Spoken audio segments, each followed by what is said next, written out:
దివ్యవాణి TV ప్రేక్షకులకు సాయం సమయ శుభాభివందనాలు.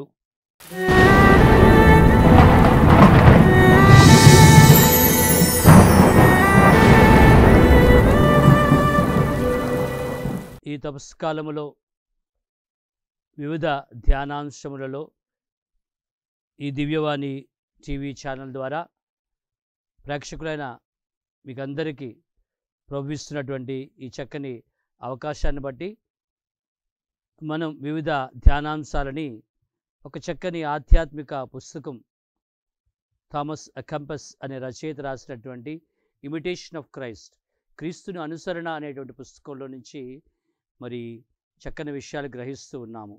6వ శతాబ్దంలో మరి క్రైస్తవత్వంలో నూతనీకరణ ప్రారంభమైనప్పుడు పుణ్యచరిత్రులందరూ కూడా ఈ పుస్తకం నుంచి ధ్యానాంశాలని ద్వారా తీసుకోవడం, పాటించడం, ఇందులో విషయాన్ని మరలా చెప్పడం జరుగుతూ వచ్చేది. ఈనాటికి కూడా అత్యంత ఆదరణ కలిగినటువంటి ఆధ్యాత్మిక పుస్తకంగా ఇందులో విషయాలు మనం ధ్యానిస్తూ రమారమి 30 రోజులు మనం గడుపుకొని ఉన్నాం. అందుకు ప్రభునికి వందనాలు చెప్తూ ఈ రోజున మన యొక్క ఆధ్యాత్మిక జీవితాన్ని ఒక చక్కని మార్గములో, క్రీస్తు అనుచరణలో ఒక చక్కని పందాలో తీసుకొని వెళ్ళేటువంటి ఒక చక్కని సూత్రావళిని మనం చూస్తున్నాం. అదే మన మనస్సాక్షి, కాన్షియన్స్, ఎ గుడ్ కాన్షియన్స్, మంచి మనస్సాక్షి. ఎప్పుడైతే ఒక వ్యక్తి ఈ మంచి మనస్సాక్షిని, అంతరంగాన్ని కలిగి ఉంటాడో ఆ వ్యక్తి ఆనందంగానే ఉంటాడని ఇమిటేషన్ ఆఫ్ క్రైస్ట్ అనే పుస్తకంలో 2వ భాగంలో 6వ అధ్యాయంలో సెకండ్ బుక్ 6th చాప్టర్లో రచయిత చక్కగా వివరిస్తూ ఉంటాడు. మరి మంచి మనస్సాక్షి మంచి వ్యక్తికి నిదర్శనం. ఆ మంచి వ్యక్తి ఎప్పుడూ కూడా ఆనందంగానే ఉంటాడు. అందుకనే క్రీస్తు మాట అనగలిగాడు, నా ఆనందం మీలో ఉండాలని, మీ ఆనందం పరిపూర్ణంగా ఉండాలని నేను కోరుకుంటున్నాను అన్నట్లయితే మన మనస్సాక్షి ఎప్పుడైతే నిర్మలంగా ఉంటుందో ఆ మనస్సాక్షి మనకు హెచ్చరిక నుంచి వచ్చినటువంటి మనం చేసే మాటలు, క్రియలు అన్నీ కూడా వాటిని, ఆ మనస్సాక్షిని మనం అనుసరించి దానికి లోబడి మనం సరిదిద్దుకొని ఉండేటువంటి మన జీవిత విధానం ఉండేటప్పుడు ఆ జీవితం కూడా ఎంతో ఆనందంగా ఉంటుందని మనం మరి ప్రభు ఈ పరిపూర్ణ ఆనందాన్ని మనకి ఇస్తున్నారని తెలుసుకుంటూ ఉన్నాం. దీనికి వ్యతిరేకంగా మనం చూసినట్లయితే ఏ వ్యక్తిలో అయితే ఎ బ్యాడ్ కాన్షియస్, చెడు కాన్షియస్ అనేది, మనస్సాక్షి అనేది ఉంటుందో ఆ పర్వాలేదు, చేసేయి, ఇలా ఉండు, అలా ఉండు, మరి చూసేటప్పుడు ఒకలాగా, చూడకపోయినప్పుడు ఒకలాగా, ఈ విధంగా మనల్ని రకరకాల మార్గాలను తీసుకునేటువంటి బ్యాడ్ డైరెక్షన్, నెగటివ్ డైరెక్షన్, మన జీవితంలో తప్పుడు త్రోవకు తీసుకుని వెళ్ళేటువంటి మార్గంలో వెళ్ళినట్లయితే ఎప్పుడు కూడా భయపడుతూనే ఉండాలి. మంచి చేస్తే ప్రశాంతంగా పడుకో, చెడు చేస్తే భయపడుతూనే ఉండని ఈ పుస్తకం మనకు హెచ్చరికనిస్తుంది.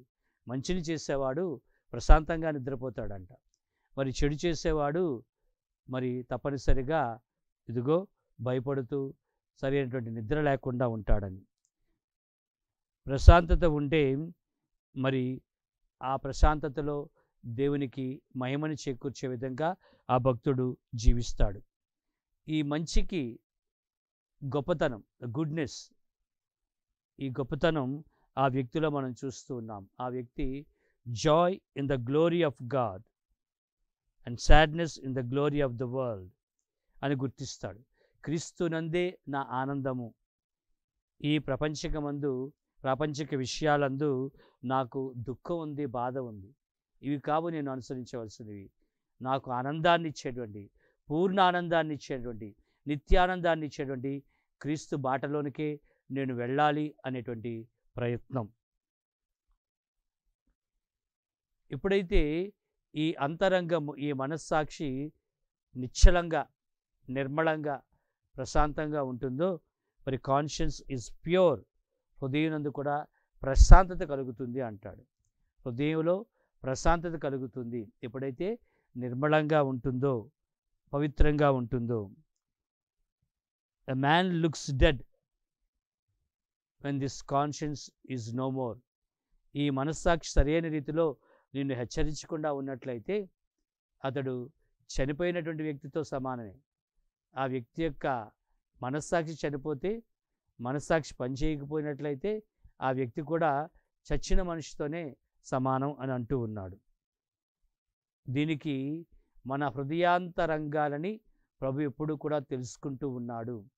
ఆ ప్రభువు మన యొక్క అంతరంగాన్ని పరిశీలిస్తూ ఉన్నాడని దావీదుని యొక్క ఎంపిక అయ్యేటప్పుడు మనం చూస్తూ ఉంటాం. మొదటి సమూయేలు గ్రంథము 16వ అధ్యాయము 7వ వచనంలో మనం చూసినట్లయితే, మొదటి సమూయేలు గ్రంథము 16వ అధ్యాయము 7వ వచనంలో చూసినట్లయితే, మరి దావీదు అన్యులందరినీ కూడా వాళ్ళు చూడడానికి బలంగా ఉన్నా, అందంగా ఉన్నా, వీడే సరైన రాజు అనుకున్నా సరే కాదని ప్రక్కన పెట్టేసి దావీదుని ఎంపిక చేయడంలో అక్కడ వాక్యం చెప్పబడుతుంది. ప్రభువు అంతరంగాన్ని పరిశీలించేవాడు, బాహ్యమైనటువంటి రూపాన్ని బట్టి కాదు. కాబట్టి ఈ అంతరంగం ఎప్పుడైతే నిర్మలంగా ఉంటుందో, ఎప్పుడైతే ది ఇన్నర్ కాన్షియస్, మన యొక్క అంతరంగము మనస్సాక్షి నిర్మలంగా పవిత్రంగా ఉంటుందో, అప్పుడు మనం దేవునికి కూడా ఇష్టలైనటువంటి బిడ్డలంగానే ఉండగలము. కొరింథీయులకు రాయబడిన లేఖ 2వ లేఖ 10వ అధ్యాయము 18వ వచనము, దేవుడు అతన్ని ఆమోదించిన వాడే ఏ వ్యక్తి అయినను నిజముగా ఆమోదింపబడిన వాడగును. తనంతట తాను గొప్పగా ఆమోదించిన వ్యక్తిగా చెప్పుకున్నవాడు కాడు. దేవుడు ఏ వ్యక్తినైతే ఆమోదిస్తున్నాడో ఆ విధంగా ఆమోదించబడిన నాడే ఆ వ్యక్తి నిజంగా కూడా అందరి చేత కూడా ఆమోదించబడిన వ్యక్తిగా పరిగణింపబడుతున్నాడని. నీకు నువ్వుగా నేను దేవుడు ఆమోదించిన వ్యక్తినే అని నీ గొప్పలు చెప్పుకుంటే సరిపోదు అని. అందుకు నిన్ను నీవు క్రీస్తు సన్నిధానంలో తగ్గించుకునేటువంటి మనస్తత్వం కలిగి ఉండాలి. కీర్తనకారుడు 73వ కీర్తన 22వ వచనంలో ఒప్పుకుంటూ ఉన్నాడు. 73వ కీర్తన 22వ వచనంలో, నేను మందమతినై విషయములను గ్రహించనైతిని, మీ పట్ల పశువు వలె ప్రవర్తించి తిని అని. అంటే ఈ మనస్సాక్షిని మనిషి యొక్క విధానంలో కాకుండా వదిలేసినప్పుడు అది పశు ప్రవర్తనలోనికి వెళ్ళిపోతుంది. మానవ స్థాయి నుంచి దిగువ స్థాయిలో నుంచి ఉండేటువంటి పశు జీవితంలోనికి వెళ్తుంది. మానవ జీవిత స్థాయి నుంచి పశు జీవన స్థాయిలోనికి వెళ్తుంది.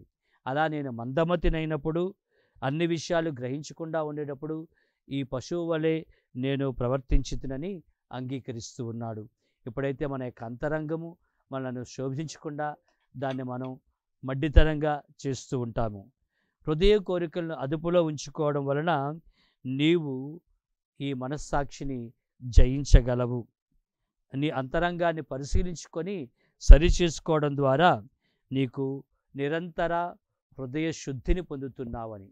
అందుకనే మనకి ఎగ్జామినేషన్ ఆఫ్ కాన్షియన్స్, మన యొక్క అంతరంగాన్ని పరిశీలించుకోవడం, పూజ ప్రారంభంలో మన యొక్క అంతరంగాన్ని పరిశీలించుకోవడం, పాప సంకీర్తన సమయంలో మన యొక్క అంతరంగాన్ని పరీక్షించుకోవడం, పాప సంకీర్తనం చేసేటప్పుడు మన యొక్క అంతరంగాన్ని విప్పి మన జీవిత విధానాన్ని బయలుపరచటం. ఎజెకియేలు ప్రవక్త అంటున్నాడు 18వ అధ్యాయము 22-23 వచనాల్లో అంటున్నాడు, ఒక పాపి మరణమునందు నాకు ఆనందము ఉండదు, అతడు మారుమనస్సు నొంది పరివర్తన చెందడం వలన నేను ఆనందిస్తాను అని. అతని యొక్క అంతరంగం ఎప్పుడైతే మారుతుందో, ఆ వ్యక్తిలో మారుమనస్సు ఎప్పుడైతే సిద్ధిస్తూ ఉందో అప్పుడు ఆ వ్యక్తి మారుతూ ఉంటాడు. ఆ వ్యక్తి యందు ప్రభు ఆనందిస్తాడని ఇదిగో ఈ పుస్తకంలో మరి ముఖ్యంగా మరి 4వ భాగంలో 7వ అధ్యాయంలో 4th book 7th chapterలో ఈ విషయము వివరించబడుతుంది. అలానే 3వ పుస్తకంలో 8 మరియు 11 అధ్యాయాల్లో 3rd book 8th chapter and 11th chapter వాటిలో కూడా ఈ విషయము చక్కగా వివరించబడుతుంది. ప్రియా సహోదరి సోదరులారా, ఒకసారి ఒక రాజుగారి చేతికి చాలా ఉంగరాలు ఉండేవి. రోజు కూడా ఉంగరాలు మార్చుతూ ఉండేవాడు. చూడ్డానికి అన్నీ ఒకలాగానే ఉంటూ ఉండేవి. కానీ అందులో ఒక ప్రత్యేక ఉంగరం అతనికి ఎవరో ఒకరు బహుకరించారు. ఓ మహానుభావుడు బహుకరించాడు. ఆ ఉంగరం తాలూకా గొప్పతనం ఏంటంటే, అది పెట్టుకునేటప్పుడు ఈ రాజుగారు తాను రాజసింహాసనం మీద కూర్చొని నిర్ణయాలు తీసుకోవాల్సి వచ్చినప్పుడు, రాజశాసనాన్ని ఆయన ప్రకటించే సమయంలో ఒకవేళ అది మంచిది కాదు అన్నట్లయితే, ఇతరులకు మంచిది కాకూడదు అన్నట్లయితే ఈ మ్యాజికల్ రింగ్, మ్యాజిక్ పవర్ అనేటువంటి యొక్క ఉంగరం అతని వేలిని గట్టిగా నొక్కుతూ ఉంటుందంట. అంటే ఒక హెచ్చరిక చేస్తుంది, ఇది సరైనది కాదు అని. అప్పుడు అది గ్రహించి రాజుగారు తన యొక్క నిర్ణయాన్ని మార్చుకుంటూ ఉండేవాడంట. అందుకే దాన్ని ఆయన మ్యాజికల్ రింగ్ అన్నాడు. తన యొక్క నిర్ణయాన్ని, తను చేసే శాసనాన్ని ఎప్పటికప్పుడు హెచ్చరించే ఉంగరము అని. మనకు కూడా అలాంటి ఉంగరం ఉంటే బాగుంటుంది అని అనుకుంటామేమో, కావాలని కోరుకుంటామేమో, లేదా ఇతర ఉంగరాలు కావాలని కోరుకుంటాము. కానీ మరి ఈ ఉంగరం మనందరికీ కూడా ప్రభు ఇచ్చాడు. అదే మన యొక్క మనస్సాక్షి. మనం సరైన నిర్ణయం తీసుకోకుండా ఉండేటప్పుడు, సరైన పందాలో మనకు వెళ్లకుండా ఉండేటప్పుడు ఈ మనస్సాక్షి మన హృదయంలో నొచ్చుకుంటూ ఉంటుంది, బాధపడుతూ ఉంటుంది, ఇది సరైనది కాదు అని మనల్ని హెచ్చరిస్తూ ఉంటుంది. మరి ఎంతవరకు మన మనస్సాక్షిని మనం ఆలకిస్తున్నాం?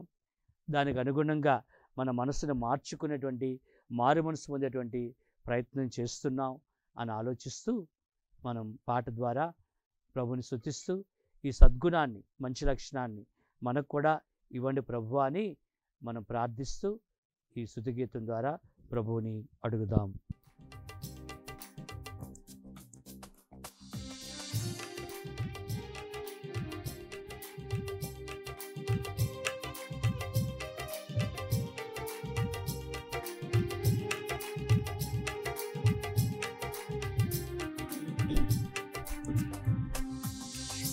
మంచి మనసాక్షి కలిగిన వాడవై మంచి జీవితం జీవించవలెను.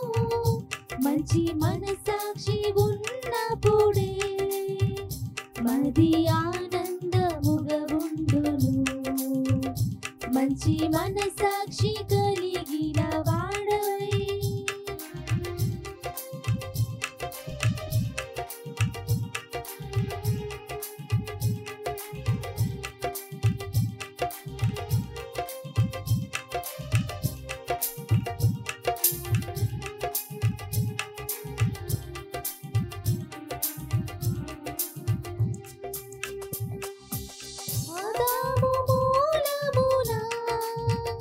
మంచి మనసాక్షి కోల్పోతిమి. యేసయ్య కృప చేతనైనా మంచి మనసాక్షి పొంది ఉంటిమి.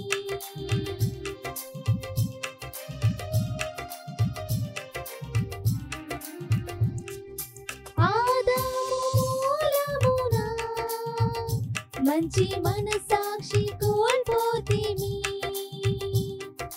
యేసయ్య కృప చేతనైనా మంచి మనసాక్షి పొంది ఉంటిమి. శ్రీమంతుడగు దేవుడు శిక్షా విధి తొలగించెను.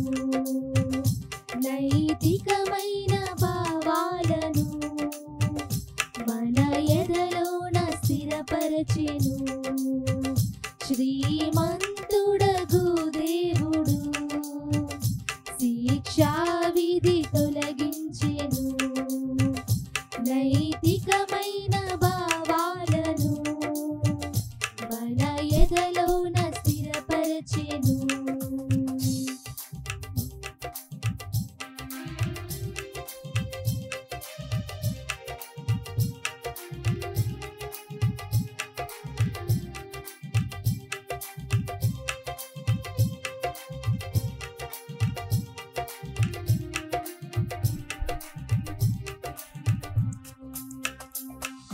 మాటలలోను ప్రవర్తనలోను ప్రేమ విశ్వాసముగా, యోచనలోను క్రియలలోను నమ్మకమాత్రునిగా,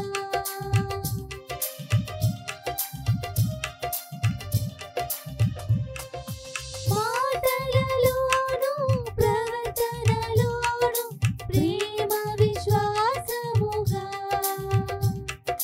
యోచనలోను క్రియలలోను నమ్మకమాత్రునిగా, మంచి మనసాక్షి కలిగి దైవ ప్రేమను పొందుదము.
దైవ ప్రజలారా, మంచి మనస్సాక్షి మన హృదయాలలో మన జీవితాల్లో ఆనందాన్ని నింపుతుంది అని మనం ధ్యానిస్తూ వచ్చి ఉన్నాము. హెరోదు రాజుని బప్తిస్మ యోహాను హెచ్చరిక చేసినప్పుడు, నువ్వు సరైన మార్గంలో జీవించడం లేదు, నువ్వు చేస్తున్న తప్పు అని హెచ్చరించినప్పుడు, బప్తిస్మ యోహాను చేసినటువంటి హెచ్చరిక కరెక్టే, సరైనదే అని తెలిసినప్పటికీ తను తాను కప్పిపుచ్చుకోవడానికి ఆయన బంధించాడు తన భార్య మాటలు విని. అక్కడి నుంచి ఆయన తన యొక్క మనస్సాక్షిని కప్పివేయటానికి ప్రయత్నం చేస్తూ వచ్చాడు. తన మనస్సాక్షి యొక్క స్వరాన్ని వినే ప్రయత్నం చేయలేదు. అలా చివరికి ఏం చేశాడంటే, బప్తిస్మ యోహాన్ని తల తీసి చంపేటువంటి స్థితిలోనికి హెరోదు రాజు వెళ్ళిపోయాడు. మరి కేవలము తన యొక్క మనస్సాక్షిని, అంతరంగిక సాక్ష్యాన్ని ఆయన అంగీకరించలేదు. కాబట్టి ఎప్పటికప్పుడు అది హెచ్చరిక చేసినప్పుడు ఆ భయం చేత, ఆ భీతి చేత, తను తప్పు చేశాడనే భయం చేత, ఆందోళన చేత మరొక తప్పు చేసుకుంటూ వెళ్ళాడు. మరి మంచి మనస్సాక్షి మనకి హెచ్చరిక చేసినప్పుడు అది దాన్ని మనం ఆలకించేటప్పుడు వెంటనే మన జీవితాన్ని సర్దిద్దుకుంటాం, మారుమనసు పొందుతాం, ప్రభు మన యందు ఆనందిస్తాడు. సామెతల గ్రంథము 20వ అధ్యాయము 27వ వచనము ఒక చక్కని మాట చెప్తుంది. మనలోని అంతరాత్మ దేవుడు పెట్టిన దీపము, అది మన అంతరంగములను పరిశీలించి చూచును. మనలోని అంతరాత్మ దేవుడు పెట్టిన దీపము, it is a light lit by God. భగవంతుడు ఆ దీపాన్ని మన హృదయంలో వెలిగించి ఉంచాడు. అది మన యొక్క అంతరంగాన్ని పరిశీలించే అవకాశాన్ని మనకు కూడా ఇస్తూ ఉంది. మన అంతరంగాన్ని తెలుసుకునే అదృష్టాన్ని మనకిస్తూ ఉంది. కాబట్టి ఈ చక్కని అవకాశం వచ్చినప్పుడు ఎప్పుడైతే మనం దాన్ని సద్వినియోగం చేసుకున్నామో అది మనలో మారు మనసుకి ఉపయోగపడుతుంది. ఒకరోజు ఒక సింగిల్ రూమ్లో ఉన్నటువంటి ఒక యువకుడు దగ్గరికి, ఒకే గదిలో హాస్టల్లో ఎక్కడో ఉన్నాడు, వేరుగా ఇల్లు తీసుకొని ఆ గదిలోనికి ఆ ఊరికి చెందినటువంటి లేదా ఆ విచారణకు, ఆ దైవ సంఘానికి చెందినటువంటి ఒక వ్యక్తి ఈ అబ్బాయిని చూడడానికి పరామర్శకు వస్తున్నాడు అనుకుందాం. అతను చాలా మంచివాడు, పెద్ద ఆయన, భక్తిపరుడు, ప్రార్థన చేస్తాడు. ఈ కురవాడి దగ్గరికి వచ్చి కొద్దిసేపు ఉండి ప్రార్థన చేసి వెళ్తాడు.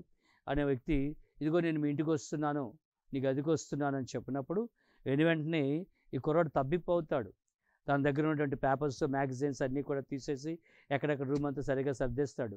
రూమ్లో ఉన్నటువంటి వాల్ పేపర్స్ ఇవి అవి అంటించున్నట్లయితే అవన్నీ తీసేయడానికి ప్రయత్నం చేస్తాడు. అదేవిధంగా మరి తను వింటున్నటువంటి మ్యూజిక్, ఆ మ్యూజికల్ సాంగ్స్ అవన్నీ కూడా, సీడీస్ అవన్నీ కూడా ప్రక్కన పెట్టే ప్రయత్నం చేస్తాడు.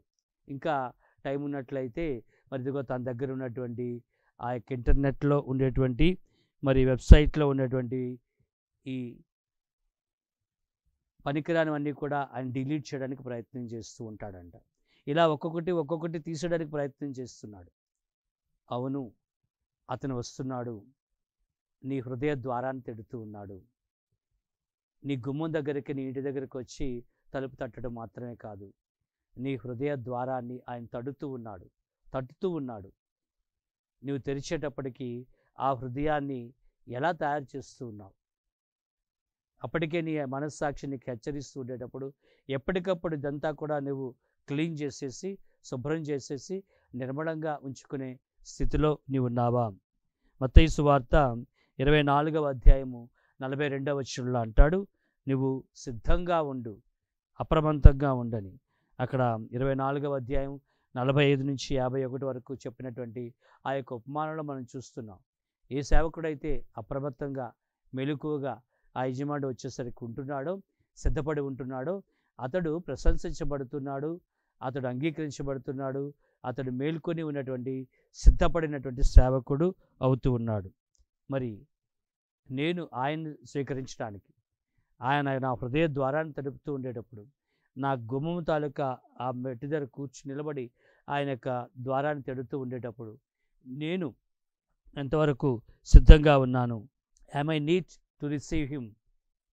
నేను నిర్మలంగా పవిత్రంగా అతన్ని స్వీకరించడానికి సిద్ధంగా ఉన్నానా అని పరిశీలించడానికే ఎప్పటికప్పుడు మన అంతరాత్మ మనకు ఉపయోగపడుతుంది. యోబు రాసిన గ్రంథము 27వ అధ్యాయము 6వ వచనంలో చూస్తున్నాము. నేను నిర్దోషిని అన్న భావమును విడనాడను, నా అంతరాత్మ నా మీద నేరమును మోపుటలేదు. ఎప్పుడైతే నా అంతరాత్మ నా మీద నేరం మోపకుండా ఉందో అప్పుడు నేను నిర్దోషినే అనేటువంటి స్థాయిలోనికి మనం ధైర్యంగా వెళ్ళి చెప్పగలం. కీర్తనాకారుడు 139వ కీర్తన 23, 24 వచనాల్లో అంటూ ఉన్నాడు, దేవా నన్ను పరిశీలించి నా హృదయమును తెలుసుకొనుము, నన్ను పరీక్షించి నా ఆలోచనలను గుర్తింపుము. దేవా నన్ను పరిశీలించి నా హృదయమును తెలుసుకొనుము, నన్ను పరీక్షించి నా ఆలోచనలను గుర్తింపుము. మరి చక్కని అవకాశాన్ని ప్రభు మనకు ఇస్తూ ఉన్నాడు మన అంతరంగిక పరిశోధనలో. అపోస్తుల కార్యములు మరి 23వ అధ్యాయము 1వ వచనంలో సౌలు ఏ విధంగా అంటూ ఉన్నాడు, సోదరులారా నేను నేటి వరకు దేవుని సమక్షములో మంచి మనస్సాక్షి కలవాడినై జీవించితిని అని ధైర్యంగా చెప్పగలుగుతూ ఉన్నాడు. అపోస్తుల కార్యములు 23వ అధ్యాయము 1వ వచనములో నేను నేటి వరకు దేవుని సమక్షములో మంచి మనస్సాక్షి కలవాడనై జీవించితిని అని ధైర్యంగా దేవుని బిడ్డగా పరిచారకుడుగా ఆ ప్రబోధలో ఉన్న వ్యక్తిగా చెప్పగలుగుతూ ఉన్నాడు. మళ్ళా తదుపరి అపోస్తుల కార్యములు 24వ అధ్యాయము 16వ వచనంలో చూస్తున్నాము, దేవుని ఎదుటను మానవుల ఎదుటను స్వచ్ఛమైన మనస్సాక్షి కలిగి ఉండుటకు ఎల్లప్పుడూ శక్తివంతున లేకుండా కృషి చేయము. దేవుని ఎదుటను మానవుల ఎదుటను స్వచ్ఛమైన మనస్సాక్షి కలిగి ఉండుటకు ఎల్లప్పుడూ శక్తి వంచన లేకుండా కృషి చేయము అని మనం ఆ విధంగా ప్రయత్నం చేయాలని వాక్యం మనను ఆహ్వానిస్తుంది.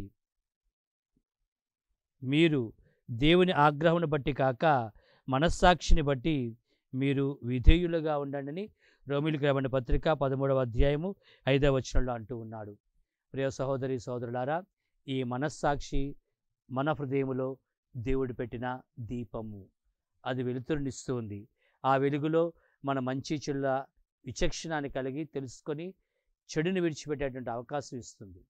మరి ఎంతవరకు ఈ మనస్సాక్షిని మనం, ఈ ఉంగరాన్ని మనం హెచ్చరిక చేసే ఈ ఉంగరాన్ని ఎంతవరకు మనం గుర్తిస్తూ ఉన్నాం, స్వీకరిస్తూ ఉన్నాం? ఆ విధంగా మన యొక్క జీవితాన్ని సరిచేసుకుంటూ మారు మనసు పొందిన వ్యక్తి యందు ప్రభు ఆనందిస్తున్నాడు. నేను మారు మనసు పొందడానికి నా మనస్సాక్షి స్వరాన్ని నేను ఆలకించాలి అని గ్రహిస్తూ మన టాస్క్గా మనం చేసే పనిగా ఈ రానున్నటువంటి 10 రోజుల్లో కూడా మిగిలి ఉన్న తపస్కాలంలో మనం ఎప్పటికప్పుడు అంతరంగాన్ని పరిశోధించే ఎగ్జామినేషన్ ఆఫ్ కాన్షియన్స్ ప్రతిరోజు ఉదయాన్నే కానీ రాత్రి పడుకునేటప్పుడు కానీ మన ప్రార్థనలో కానీ కొన్ని నిమిషాలు ప్రశాంతంగా కూర్చొని మన యొక్క అంతరంగాన్ని పరిశోధించినట్లయితే ఎప్పటికప్పుడు మనం మారే దిశలో వెళ్తూ ఉంటాము. అటువంటి అవకాశాన్ని ప్రభు మనకిస్తున్నప్పుడు దాన్ని సద్వినియోగం చేసుకుని మనవంతుగా మన టాస్క్గా ఆ ప్రయత్నం చేసినప్పుడు కృతకృత్యులం అవుతాం, మారు మనసు పొందుతాం, దేవుని యొక్క ఆశీస్సులతో వర్ధిల్లుతాం. అటువంటి కృపను ప్రసాదించమని వేడుకుంటూ ప్రార్థించుతాం. రేపటి రోజున మళ్ళీ కలుసుకుందాం. God bless you.